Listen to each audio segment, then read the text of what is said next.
केंद्रीय मंत्री और अलवर से भारतीय जनता पार्टी के लोकसभा प्रत्याशी भूपेंद्र यादव ने कहा है कि बाबा साहब के संविधान में कोई छेड़छाड़ नहीं की जाएगी, वहीं वंचित पिछड़े दलितों के लिए आरक्षित आरक्षण व्यवस्था को लागू रखा जाएगा।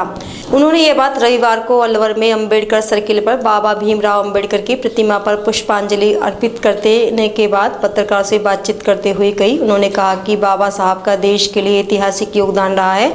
बाबा साहब ने भारतीय संविधान और सभी लोगों के मूलभूत अधिकार दिलाने के लिए संविधान के माध्यम से व्यवस्था की। बाबा साहब ने समाज से आह्वान किया था कि शिक्षित बनने पर समर्थ बना जा सकता है।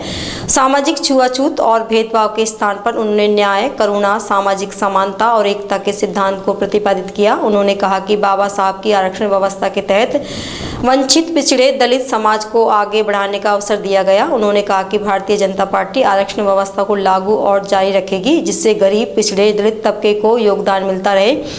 कांग्रेस द्वारा 400 सीट पार करने पर संविधान बदलने के सवाल पर उन्होंने कहा कि कांग्रेस झूठ बोलती है। बाबा साहब अम्बेडकर की इस प्रतिमा पे आकर के अपनी ओर से श्रद्धांजलि व्यक्त करी है। बाबा साहब का ऐतिहासिक योगदान भारतीय संविधान और भारत में सभी लोगों को मूलभूत अधिकार दिलाने के उनके विचारों में है।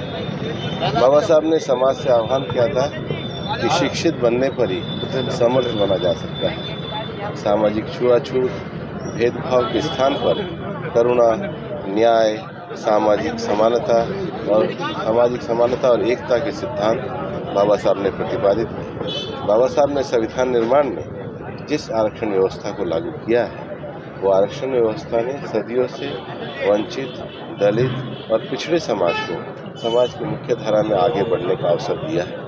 भारतीय जनता पार्टी और हमारे माननीय प्रधानमंत्री जी श्री नरेंद्र मोदी जी ने स्पष्ट रूप से कहा है कि हम बाबा साहब के द्वारा संविधान में दिए गए आरक्षण और आरक्षण के द्वारा वंचित, दलित और पिछड़े तबके के सामाजिक विकास के प्रक्रिया योगदान को पूरी तरीके से लागू करते हैं और उसे पूर्णतः हमेशा जारी रखा जाएगा। कांग्रेस के नेता बार बार चिल्लाए कहते हैं कि जब भी 400 पार आएगी तो ये लोग संविधान को बदलेंगे।